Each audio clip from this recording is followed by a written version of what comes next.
Mazezoke once more. The burial of late His Royal Highness Oku Kanu and Lolo Kanu, that is the parents of Nnamdi Kanu and his siblings, has come and gone and was done last Friday in Omaya, Afaruku to be precise, Afaruku Ibeku. You know, it's, thank goodness there were no single life lost, you know, as we called for calm.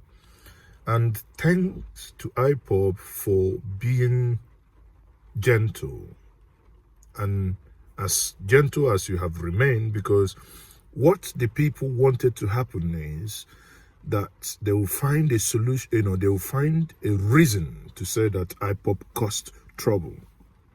You didn't give them that, you know, room to say that you fermented trouble, that you wanted trouble.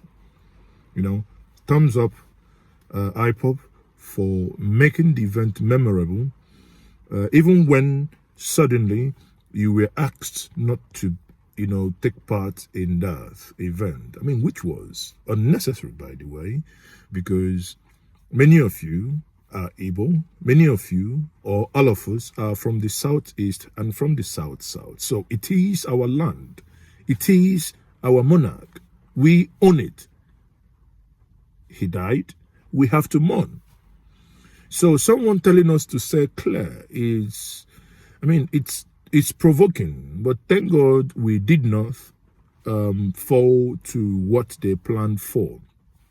They wanted people to be violent, you know, to provoke people to be violent at the slightest opportunity in order to, you know, do what they know how to do best, which is to mow you down and for us to lose lives. Thank God that didn't happen. Having said that, you know, and I want to use this opportunity to thank Senator Nnamdi Kanu and the former governor of Anambra State, Mr. Peter Obi. You see, what these two men have done, we will remember them in the time to come. What they have done is to show that love and solidarity. Where were the Igbo leaders when you needed them? None of them were to be seen. But at least we saw Abaribe, we saw Peter Obi in the church, right from the church to the, you know, to the point the man and the wife will bid them farewell. Abaribe, you know, has come to become an Igbo leader, not just because he took shorty from Nnamdi Kanu. No. Listen to the words of Abaribe when he speaks in the Senate. When Victor Ume was in the Senate, it's only Victor Ume and Abaribe that has always spoken the minds of Ndi Igbo.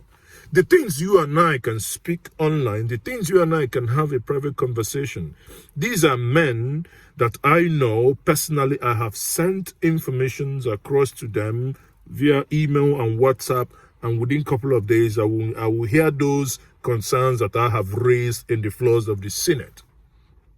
These are men that work for their people. So I will say once more, thank you, Peter Obi, for paying the last respect, and thank you, Abaribe, for doing the needful. Now, how do you know a good leader? Watch that speech Abaribe gave at the church. Very short and brief. But there is something beyond the speech. There is something beyond that speech. Abaribe, any moment, because that's, you know, any moment he wanted to speak, the people, the ovation was so loud. And this is an ovation. And this is something you cannot buy with money. This is something you cannot buy. You know, normally people go and pay people, oh, come and, you know, normal way, Nigeriana, they want to come and pay people to come and stand out for to protest. But this is love of a genuine leader who speaks the mind of his people. Oh, I watched that speech. You know, it's not a long speech, but it is the reaction of the people and what the people were talking behind. That is what touched me the most. I have never for long seen an Igbo leader that people who are not sycophant would respond in that manner when he or she speaks. Abaribe, when you are a joy to listen to. Continue in your good way.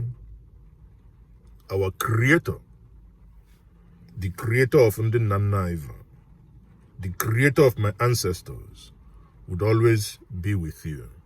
Okay? So watch that clip and be the judge. Once more, Mazi okay.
Now